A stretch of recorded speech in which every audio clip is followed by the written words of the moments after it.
What's up, Wealth Nation? In today's video, we want to share with you 3 secrets to obtaining financial freedom. My name is Carmen. And I'm Darius. And what we want to do is make sure that you understand exactly what the keys are to financial independence. And it's not exactly what you think. You know, actually, these secrets aren't really secrets. They are so obvious that, It's not obvious? it's so obvious that I don't think we take it into consideration how important it is. True. So it's kind of hidden in plain sight type thing. Yeah, so let's get into the video. The very first secret that we're going to share with you is mindset. We talk about mindset a lot on this channel, and we really feel like that's really what separates us between other financial educators is we're so focused on mindset because we understand if your mind ain't right, your money ain't going to be right. Right, because you can earn $1 million and spend it all and, have no more in your savings than someone that earns $50,000 a year. Yeah. And so it's really important that we understand the mindset that it takes, when we do make the kind of money that we want to make. Absolutely. So let's talk about a little story, shall we? So I want to test you to see if you remember what our accountant said. So we're reflecting as we're sharing this story with you, right? So going back to mindset, I don't know why as consumers, we're just so ready to spend money. Well, we know why, because marketing and advertisements. And that thing's deep rooted. Yeah. Oh yeah. It takes a minute to get out of that. And we still even fall into that. That's why Darius and I have to hold each other accountable. More so Darius holding me accountable, let's be honest, to not spend money. So let's go into this story, right? So Darius and I recently have been car shopping. And so we had a certain budget in mind and we ran the numbers by our accountant and he said everything looks good, great. And to make sure that we're on the same page, anytime we make a large purchase, we make sure to contact our accountant first because we want to make sure everything jives, taxes, and that we're all on one accord because we're a team. So with that said, the accountant said, hey, Carmen and Darius, yeah, this is great. You have the money, XYZ. Do you remember what he said? He said, no, don't buy a depreciating asset unless you can afford to. Don't buy a depreciating asset unless you can afford to. So he gave us the blessing, but then he left us with that quote. And so if anything, we kind of resonated on it and slept on it and was like, he was telling us not to spend that money. He didn't come out and say it, but he told us not to spend the money indirectly. And so for me, I know the next day and the days going forward that week, because we were ready to buy that car. We were like there, about to buy the car. Mm-hmm. And if anything, that we just kept having that conversation. We're like, okay, if we have the funds, does that mean that we need to spend the funds? Mm-hmm. And so in hindsight, we recognized, no, we don't. We really don't need to spend that money because at the end of the day, it's a depreciating asset. We'll be losing money. And what Warren Buffett always says is rule number 1, never lose money. Rule number 2, don't forget rule number 1. Yeah. And then when you think about Warren Buffett being one of the top 5 richest people in the world, like this guy still lives in the house that he always lived in. Mm-hmm. Mm-hmm. So his mindset is just different or a cut above the rest. Exactly. Now, full transparency. We were about to buy a Tesla. We absolutely wanted a Tesla. And what did we end up getting? We got a Kia. That's a big jump. That's a big difference. Here we are. But, when I think about it, all the successful people that we know, the multimillionaires, they pull up in beat up cars. They're not even 2020s or... No. Mm-hmm. I seen this guy worth multiple millions of dollars pull up an old Camry. And on top of the conversation that we had with our accountant, what also played in my mind is The Millionaire Next Door. Remember that book? Yes. Oh yeah. And seeing all these guys pull up in these average regular cars that you wouldn't even know mm-hmm. that they are multimillionaires based on what they drive and the way they dress, mm-hmm. it made me reconsider. Yeah. Yeah. And I'm so glad that he said that. And if anything, I think it really just made us realize, wow, that was a check for both of us because, again, we had the funds. We were getting ready to pay that money. And then we recognized we don't need to spend all of this money on a vehicle that's just going to get us to the grocery store and back or, wherever it is. So we can save half of that money, literally, and do something else with it so that we can create cash flow and then just utilize the Kia that we're now rolling around town in as best as we can because it still has all the features anyway. And at the end of the day, it has wheels. That's all we need is wheels. Yeah, absolutely. The next thing that we want to make sure that we hammer home is the fact that once you have mindset under control, that means that you are prepared to welcome more money into your life. And when I say welcome more money is you want to make the most money that you can possibly make. Yeah. You want to make the most amount of money that you can possibly make, but you also want to be responsible with those funds. Mm-hmm. And mindset and discipline is so important because you want to make sure that you don't spend that money on stuff that's not going to make you money. Yes. So discipline being point number 2. Yeah. Discipline. And in our instance, we were disciplined enough to say, okay, we have this budget. We don't actually need to spend all this money because it just doesn't make sense to do it, and we can do something else with it. Yeah. The discipline that also comes into this when we're talking about money is controlling your money. We weren't taught this. We went to college. We have engineering degrees and master's degrees, and we were taught to go out, work for somebody, and bring the money back, and then go get a house, go get credit, and all these things. But all that ends up doing is making us spend money for somebody else, and we're never taught how to keep the money for ourselves to leverage it unless you invest in yourself and educate yourself on these premises. So for us with the discipline, it came down to letting our egos go, coming together as a team and having a conversation of what are we going to do to make this better. And initially it was, I'm not going to say a struggle, but it was difficult because we both had different ideologies on what we wanted to do with our money. And it took the repetition of coming together, having meetings. Yes, it was painful in the beginning, but we got better at it. And now we're better communicators because of it. And we're less emotional because of it, because we understand that this is a strategic play instead of an emotional or whatever it is, because since we're married, this can be challenging. So I think it's made Darius and I better partners because we're disciplined enough to come together, to have the conversations, and then follow through with the things that we say we want to do. Yeah, I 100% agree. I think that would be 2.5 key. 2.5? Yeah, it's like in the middle of, going into the next one, but, I don't want to make it a separate one. Is the fact that our secret weapon is the fact that we can work together. Instead of it being a hindrance, is something that actually helps us, the fact that we're on the same page with our finances. And for those of you out there who are married, it's really important for you to be on the same page because your finances is basically a business. Yeah.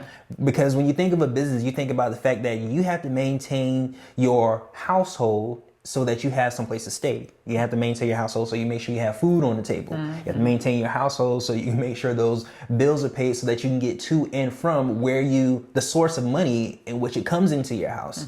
So your relationship, part of it is the fact that it's a business and you need to treat it as such. Yeah. So the fact that we can meet once a week and be on the same page with our finances really helps us in our financial situation as far as what we want to accomplish now and in the future. Yeah, and even if you're married or you're single, whatever it is, it's all about just sitting down, evaluating the numbers, and determining what it is that you need to do. What are the goals that you're trying to accomplish? Do you even know that you need to set financial goals? We didn't know that. We just knew we were taking it week by week, day by day, making sure that our bills were paid, and we look up and another year had gone by. So right now today, think about what do you want to accomplish this time next year when it comes to your finances? How much money do you want to have in the bank? What do you want to invest in? How much cash flow do you want to have going on? We didn't know to have those conversations, and it wasn't until that we sat down and started reading books on education and reading blogs and podcasts and YouTube videos and everything that we could to make sure that we understood what was going on. And now we're at a point where we're so dialed in where if there's a mysterious charge that comes up, we're both like, hey, what's that Amazon thing? Because we didn't talk about it, because we understand that every dollar that's not accounted for is a dollar that is not being put towards our financial goals. Right. And what I also think is an opportunity for us is the fact that you came from a different background financially, that, the money was good. I would say in comparison to how I was brought up, where money wasn't as abundant. Okay. So the fact that we were able to meet in the middle, where I was able to adopt some of Carmen's characteristics or things that she learned and having an abundance mindset versus... Well, and also... Go ahead, say it. Scarcity mindset.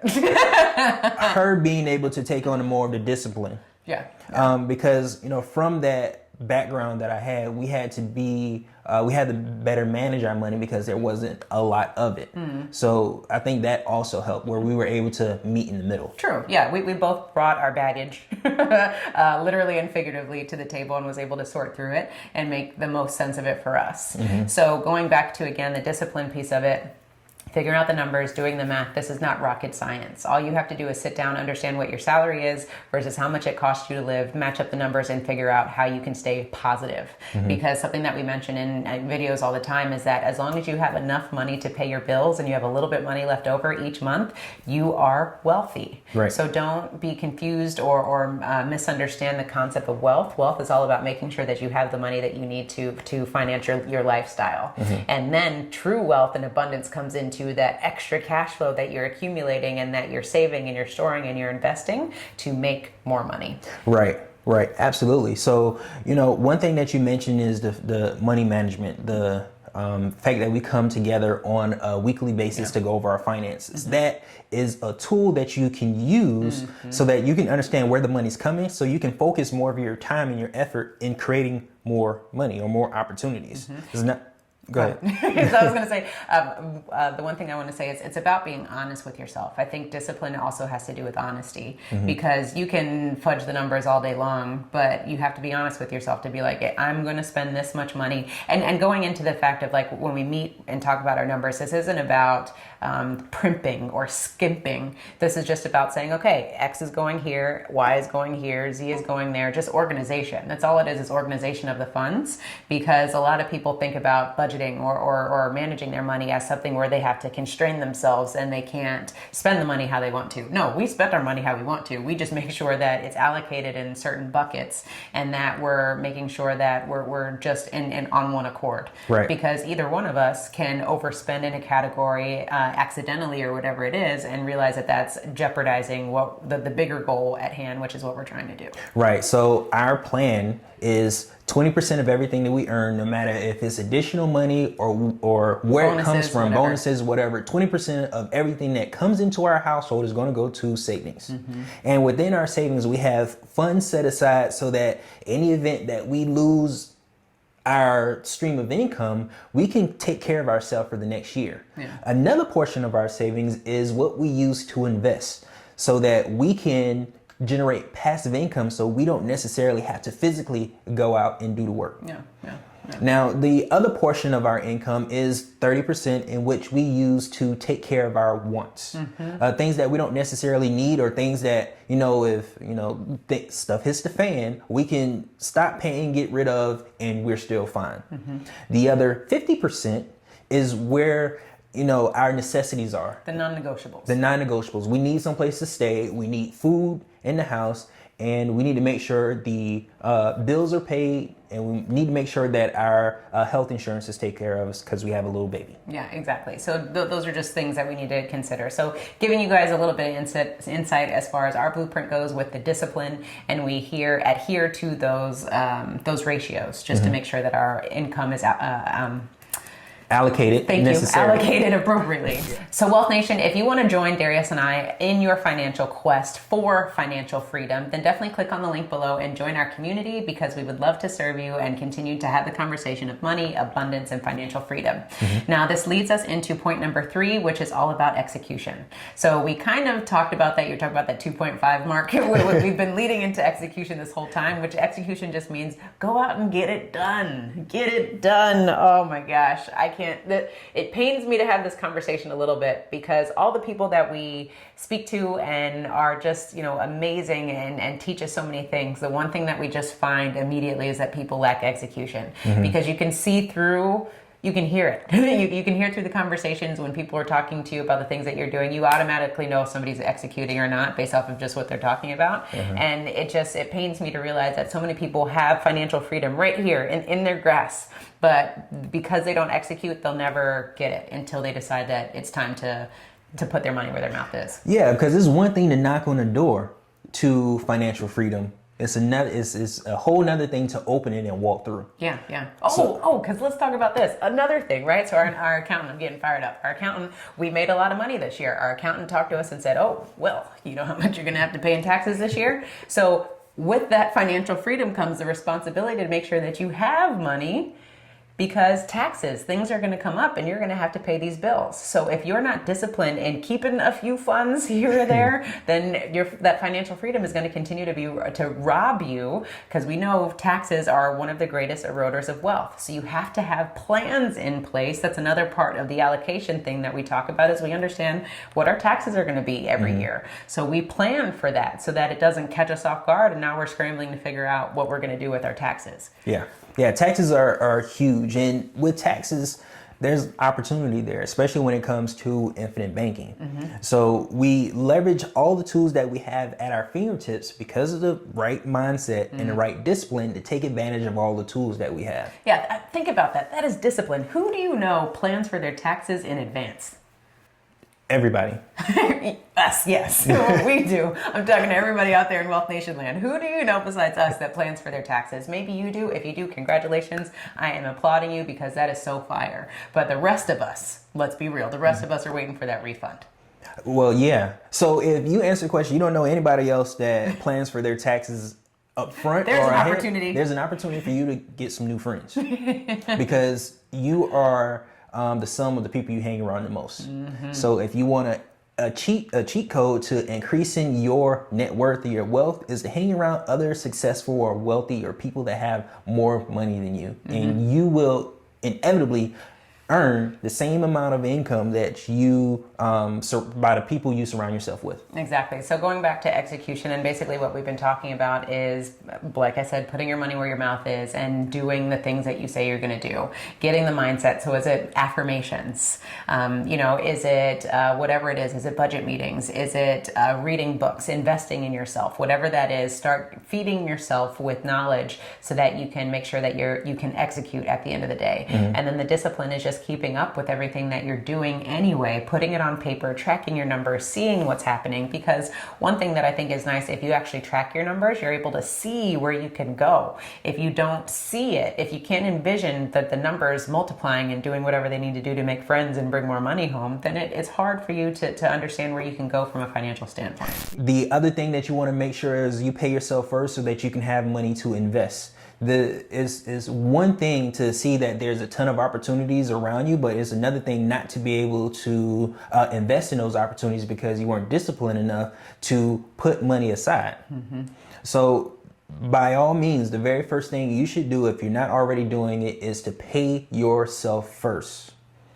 And the next thing that you want to make sure that you're doing is make sure that you pay yourself interest. And when I say pay yourself interest, is whenever you go and pay off a debt, or if you borrow money, or if you have to dip into your savings account, make sure you replace that with interest. Because if you were to go and borrow money from somebody else, whenever we use someone else's money, we pay them interest. Yes. We should treat our money the exact same way. That's putting some respect on it. We need to put some respect on our money.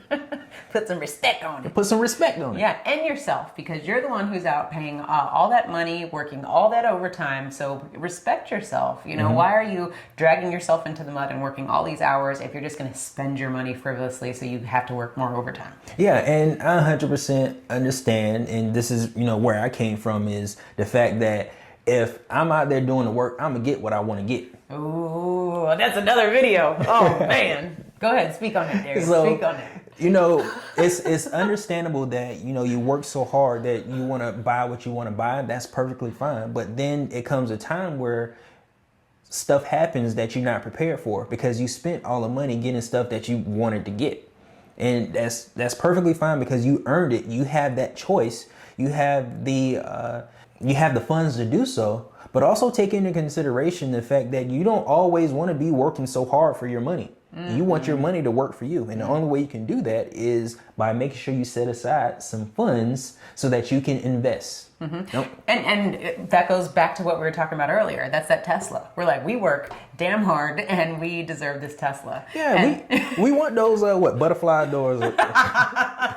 So our ego was hurting a little bit. We were like, man, you can't get this Tesla. I know, right? So, but anyways, I'm so glad that you said that because that's exactly what we were living. We were like, we work hard, we're going to reward ourselves. And it's not about that. We're not saying don't reward yourself. We're just saying What reward do you want? Let's evaluate. Okay, reward number one, you have this nice fancy car that you get to drive in that's electric and it looks super sexy and it's really cool and it's super fast, right? Or you have the opportunity to have a car that's still reliable and stable and get you to where you go, and you can take 30 grand and put that into something that's going to cash flow and bring some more money your way every single month.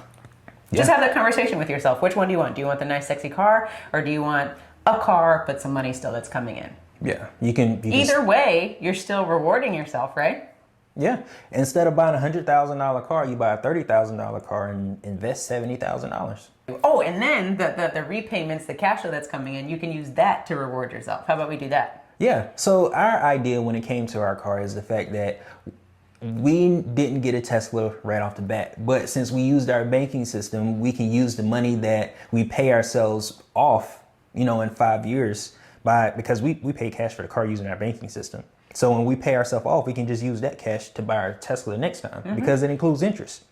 Yeah, and the interest is what is working for us. So we use the interest to reward ourselves. We'll keep the principal out working, bringing back friends and family, and interest is what I'm saying, so that we can continue to do this again. Yeah, and so still use the $70,000 to invest. That's such a great point, though, because think of now we're freestyling right here because we're talking about life. This is life because we work so hard. I'm guilty of it. I'm speaking to all the people that I'm speaking to our people, right? We know how this happens. We work hard. We're like, oh, I'm going to reward myself. I'll get a pedicure.